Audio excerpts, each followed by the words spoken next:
Halo semuanya, welcome back di RF Channel on YouTube. Kita kembali lagi di hari Senin. Apa kabarnya kepada Anda semua? Pada hari ini kita punya topik kembali berbicara mengenai forex trading. Masih bersama dengan Ryan Filbert, RF Channel on YouTube, dan juga Okta Investama Berjangka, okta.id, di mana okta.id adalah salah satu broker forex yang memiliki lisensi lengkap dan diawasi regulator di Indonesia. Apa topik kita pada hari ini? Topik kita pada hari ini adalah forex trading.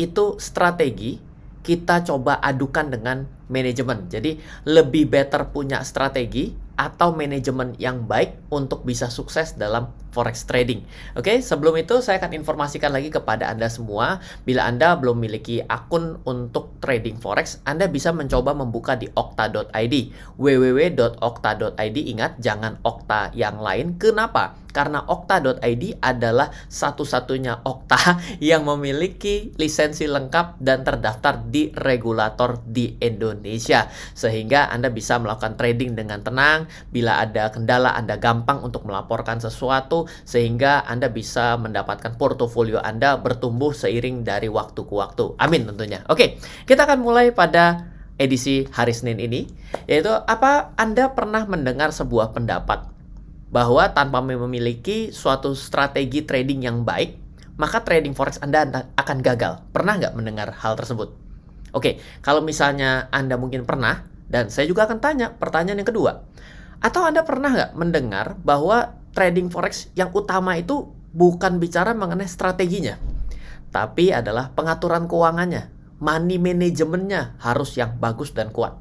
Kira-kira dari dua statement ini Anda pernah mendengar atau lebih percaya yang mana? Oke, nah kalau ditanyakan ke saya pribadi, saya berkenalan dengan dunia trading forex belum terlalu lama. Saya mengenalnya kurang lebih sekitar tahun 2005.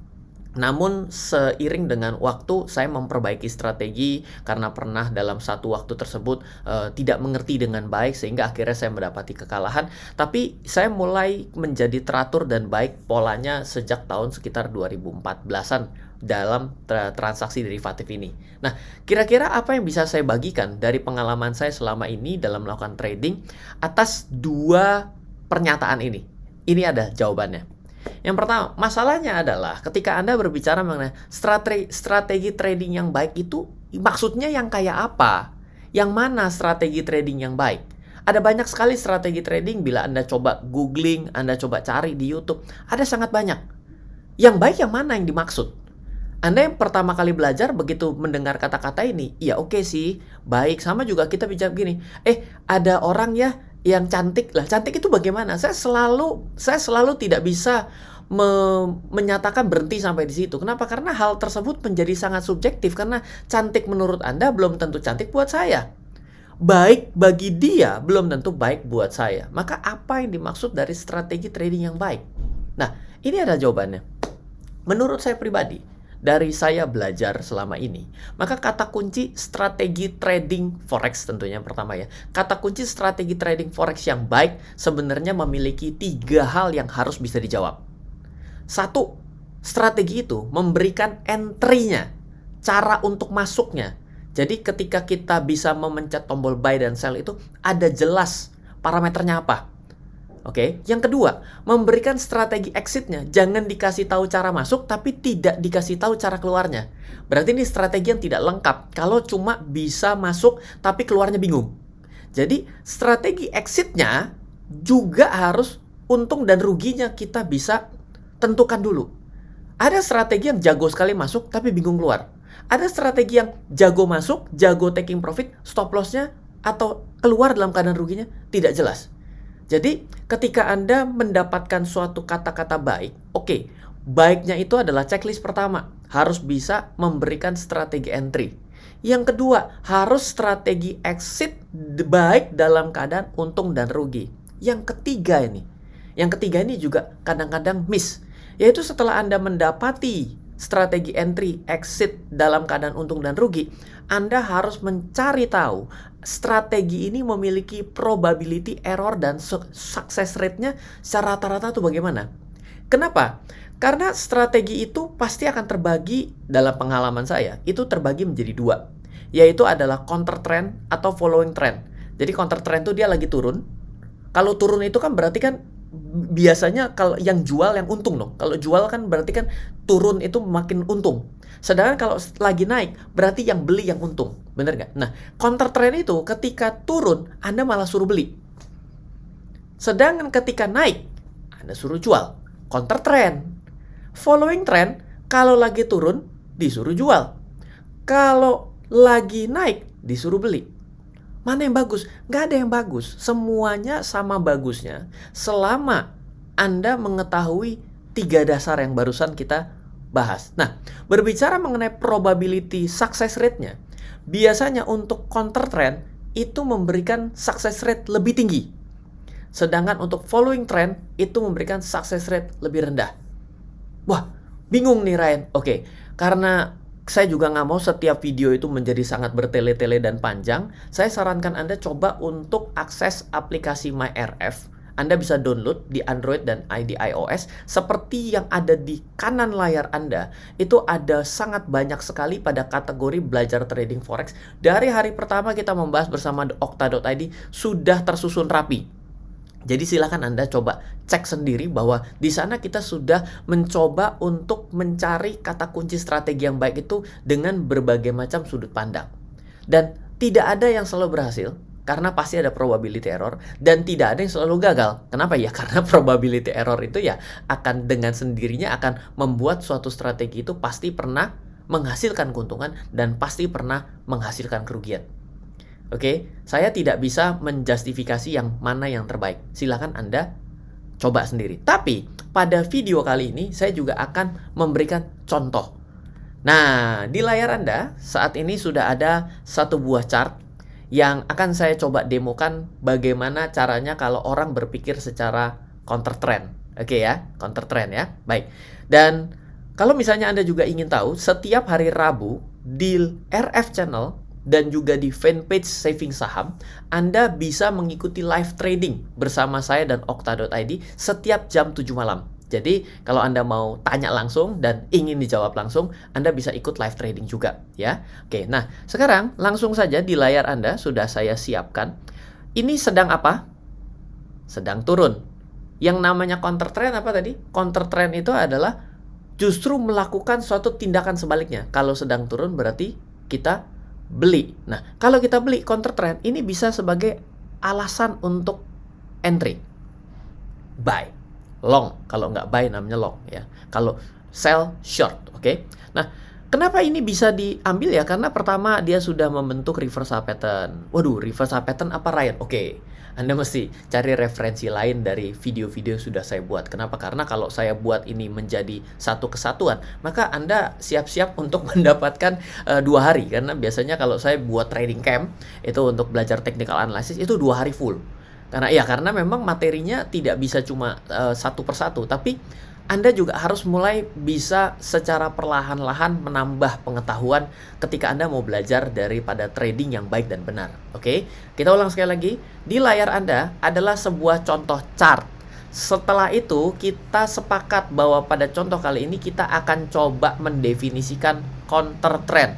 Counter trend itu adalah sesuatu tindakan sebaliknya dari yang sedang terjadi. Jadi counter trend itu adalah kalau di layar paling ujung kanan itu sedang turun, maka mindsetnya adalah buy. Karena kalau turun itu biasanya orang akan untung, malah turun berarti dia adalah sell yang melakukan. Tapi sekarang kita akan counter trend. Jadi kita akan ambil pembalikan arahnya. Nah, kita di sini terlihat bahwa sudah mulai ngerem dan ada sedikit identifikasi yang disebut dengan reversal pattern. Maka kita akan coba ambil buy. Nah, ketika Anda tentukan kata-kata buy di sini, strateginya yang pertama memberikan identifikasi untuk belinya. Oke, sudah satu nih. Yang kedua, lah mana exitnya? Nah, exitnya ini Anda bisa lihat di sini terlihat kalau kita tarik garis di sini, ini adalah yang namanya adalah support. Nanti Anda coba pelajari lagi di video yang lain, tentunya adalah support. Lalu, ketika Anda cari untuk resisten, Anda bisa tarik yang ini. Nah, ini kalau nggak lurus nggak apa-apa ya, karena kan ini juga saya, ini juga, ini juga, bahkan ini kalau ditarik ke kanan, ini juga kena sini. Nah, jadi ini semuanya adalah areal resisten.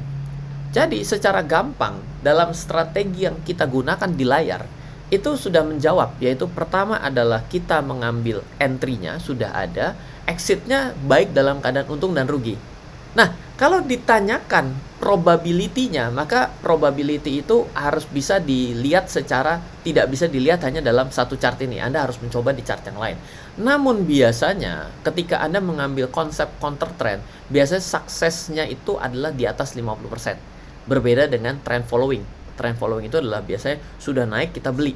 Jadi membeli dalam keadaan mahal untuk dijual dalam kondisi yang lebih tinggi lagi. Nah, itu Anda harus cari di referensi pada video yang lain. Namun ini adalah contoh sederhana berbicara mengenai sebuah strategi trading. Oke? Kita lanjut. Oh, ini gambarnya adalah gambar XAU US dollar dengan chart 1 jam ya. Silakan nanti coba sendiri ya. Nah, sekarang kita berbicara dengan mengatur keuangan atau biasanya orang sebut dengan money management, pengaturan mengenai uang. Pertanyaan yang memberikan ciri-ciri bahwa Anda belum mengetahui pengaturan keuangan pada akun trading forex Anda adalah, apakah bisa saya dengan modal RPXXX atau YYY dolar, nilai sekian dolar atau sekian rupiah, bisa untuk trading forex? Nah, ini adalah suatu pertanyaan yang sering keluar dan bahkan setiap kali saya live juga muncul. Jawabannya adalah, ini tidak bisa Anda tanyakan dengan cara seperti ini. Ini adalah ciri-ciri bahwa Anda belum bisa melakukan pengaturan keuangan yang baik. Nah, salah satu referensinya Anda coba tonton video yang judulnya adalah Rahasia Anti Bangkrut di Forex. Rahasia mustahil bangkrut di Forex. Itu kita sudah cukup banyak membahas mengenai studi kasus pada video tersebut. Namun, saya juga akan kembali memberikan beberapa kisi-kisi ciri-ciri dalam pengaturan keuangan yang saya buat dalam bentuk kata kunci. Nah, beberapa kata kunci dalam money management pada trading forex saya bagi menjadi 4 bagian. Yang pertama adalah Anda paham apa itu lot. Yang kedua adalah apa itu decimals dan digits. Lalu Anda memahami yang disebut dengan leverage. Yang terakhir Anda memahami balance dan equity. Oke, ini adalah 4 kata kunci agar Anda bisa mengatur keuangan pada trading forex yang baik. Dan yang harus Anda ketahui bila Anda pernah melakukan trading saham ataupun Anda juga tengah melakukan trading cryptocurrency tapi pada pasar primary-nya, maka kata-kata ini tidak ada. Sehingga boleh dikatakan bila Anda tanya tingkat kesulitan untuk memahaminya, maka sebenarnya trading forex itu jauh lebih kompleks karena ada 4 hal yang harus Anda perhatikan. Kalau di trading saham Anda tidak akan pernah ditanyakan seperti itu. Kenapa? Karena apapun yang sudah Anda buy tidak akan mempengaruhi saldo Anda secara keseluruhan. Tapi bila Anda melakukan trading forex, apa yang Anda lakukan satu kali saja pada suatu action baik beli dan jual akan bisa mempengaruhi akun Anda secara keseluruhan. Ini yang berbeda dalam Anda trading saham, trading kripto itu sama, trading saham dan kripto itu sama karena Anda sudah beli Bitcoin, ya sudah. Kalau turun ya se-Bitcoin yang Anda beli itu yang menjadi risikonya. Tapi tidak pada trading forex. Kenapa? Karena saldo Anda yang ada secara keseluruhan akan terpengaruh atas satu posisi yang sudah Anda buka. Oke, oleh karena itulah pelajarilah lot, decimal, leverage, balance, dan equity. Contoh sederhana saya juga berikan pada video kali ini untuk kembali merefresh ya. Contoh, di sebelah kiri ada lotnya 0,1. Anda buka 0,1 dan Anda pencet tombol buy. Digitsnya 2. Buy di angka 1.800, ini adalah contohnya adalah emas dengan harga 1.800 dengan menggunakan leverage 1:500. Nah, ternyata ada margin yang sudah terpotong di awal akibat pembukaan 0,1 di emas 1.800 Anda buy dengan leverage 1:500. Ternyata margin yang tergunakan. Jadi dari nilai uang yang Anda miliki, andaikan ini adalah akun Anda yang pertama kali, Anda sudah terkunci sebanyak $36. Kenapa? Karena margin yang digunakan itu diperhitungkan atas nilai pembelian Anda, leverage yang digunakan, besaran lot, dan digit yang ada pada si pair yang Anda gunakan itu. Ya, nilainya adalah $36. Sehingga uang yang Anda miliki secara total itu sudah hilang $36 atas pembelian awal ini. Oke. Nah, yang menjadi penting selanjutnya adalah ternyata atas transaksi ini setiap kali ada kenaikan atau penurunan dari nilai yang ada dari nilai si harga emasnya itu yang 1.800, itu setiap naik $1 dan turun $1, itu akan menambah $10 atau mengurangi $10 atas equity Anda. Jadi misalnya ya, Anda punya nih $500. Dikunci $36-nya karena Anda sudah melakukan order buy satu kali di 0,1. Oke. Anda dibuang $36 terkunci. Lalu dari sisanya itu masuk di equity. Ketika menjadi 1.801, maka Anda akan ketambahan equity $10. Floating, equity $10. Kenapa? Karena kalau sudah menjadi balance, artinya kalau sudah terselesaikan posisinya akan kembali lagi. Tapi kalau masih belum, maka akan up and down $1. Itu menghasilkan $10 berpengaruh terhadap equity Anda. Tapi yang menarik adalah ketika Anda geser di kanan, lotnya 0,1, digitnya juga sama, di buy pada 1.800 dengan leverage yang berbeda 1/100, maka dampak yang pertama kali terjadi adalah yang tergunakan marginnya berbeda, yaitu 180. Loh, dari mana? 1.800 dikalikan 1/100, leverage-nya beda. Padahal yang berbeda leverage-nya saja. 1/5 dengan 1/100. Dikalikan sama 0,1 dan 100. Yang terkunci adalah 180. Bayangkan dengan modal yang sama 500. Berarti yang terkunci antara 1/500 dan 1/100 dibeli dengan lot yang sama, digit yang sama, bayang di area yang sama. Itu ternyata beda nasibnya. Dan jangan lupa, up or down atas $1 dari yang pair yang Anda miliki, itu beda. Bukan lagi $10, tapi $100. Jadi Anda bisa bayangkan, andaikan uang Anda cuma $500, Anda bukanya adalah dengan nilainya adalah 0,1. Sorry, ini bukannya, tetap di sini ada sedikit kesalahan, saya betulin dulu. Jadi, ini bukannya $100, tapi tetap $10. Kenapa? Karena 0,1 untuk digitnya 2. Berarti di sini akan tetap Anda akan terkena $10. Jadi yang membedakan adalah margin use-nya Anda saja, bukan up or down-nya. Jadi dalam kondisi saat yang ada di contoh ini, yang membedakan adalah margin use-nya. Kenapa? Karena Anda menggunakan leverage yang berbeda. Namun, kalau Anda menginginkan up or down-nya berbeda, yang Anda harus gunakan lot-nya yang berbeda, yaitu menjadi 1.